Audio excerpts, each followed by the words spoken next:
হাকিমুল উম্মত আল্লামা আশরাফ আলী থানভী রহমতুল্লাহি আলাইহির একটা কিতাব আছে। কিতাবের নাম হচ্ছে আহকামে ইসলাম আকল কি নজর মে, যুক্তির আলোতে ইসলামের বিধান। ওই কিতাবের মধ্যে মিসওয়াক করার হিকমত এবং উপকারিতা বর্ণনা করা হয়েছে। সাধারণভাবে দাঁত পরিষ্কার করা এবং পরিচ্ছন্ন রাখার মধ্যে অনেক উপকারিতা রয়েছে, কিন্তু এই কথাটিও অত্যন্ত যুক্তিযুক্ত এবং উত্তম যে যখন কোনো উচ্চ মর্যাদা সম্পন্ন ব্যক্তির দরবারে গমনের পূর্বে যাওয়ার আগে যে বাহ্যিক আকৃতির পরিষ্কার এবং সুন্দর করা হয়, তেমনিভাবে দাঁত পরিষ্কার করা একান্ত জরুরি হয়ে পড়ে। কেননা কথাবার্তা বলার সময় দাঁতের হলুদ বর্ণ এবং ময়লা দৃষ্টিগোচর হলে রুচিবান মানুষের মনে ঘৃণা সৃষ্টি হয়। বস্তুত আহকামুল হাকিমিন তার দরবার থেকে আর কার দরবার বড় হতে পারে এবং কার জন্য এই প্রস্তুতি গ্রহণ করা হতে পারে।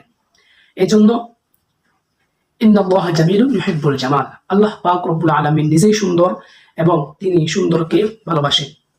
সুতরাং তিনি দাঁতের ময়লা কিভাবে পছন্দ করতে পারেন?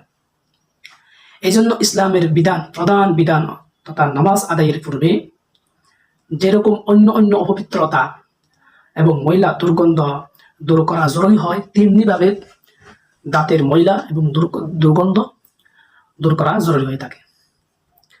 এই কারণেই ইসলামের মধ্যে মিসওয়াক করা সুন্নাত।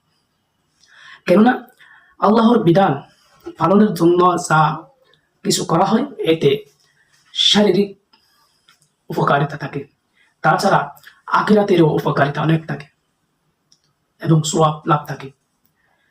2 নম্বর হিকমত হচ্ছে, যদি দীর্ঘদিন যাবৎ মিসওয়াক করা না হয় তাহলে দাঁতের মাড়ির মধ্যে খাদ্য দ্রব্যের অবশিষ্টাংশ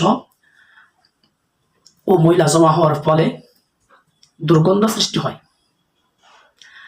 যখন ওই ব্যক্তি মসজিদের মধ্যে গিয়ে মুসল্লিদের কাতারে দাঁড়ায়, তখন মুসল্লিরা এবং পবিত্র আত্মা যে ফেরেশতারা আছে তারা কষ্ট পায়। এই বিষয়টি আল্লাহ পাক রব্বুল আলামিন এবং মানুষের নিকট অতি ঘৃণিত। এই জন্য নামাজের পূর্বে মিসওয়াক করা সুন্নত। এটা হচ্ছে তার হিকমত। তার উপকারিতা তো আপনারা অনেক জানেন। হযরত জিবরাইল আলাইহিস সালাম যতবার রাসূল সাল্লাল্লাহু আলাইহি ওয়াসাল্লামের দরবারে এসেছেন ততবার এই মিসওয়াকের কথা বলেছেন। মিসওয়াকের উপকারিতা তো অনেক, তার মধ্যে সর্বনিম্ন উপকারিতা হচ্ছে মৃত্যুর সময় মুখ দিয়া কলিমা নসিব হবে। সুবহানাল্লাহ।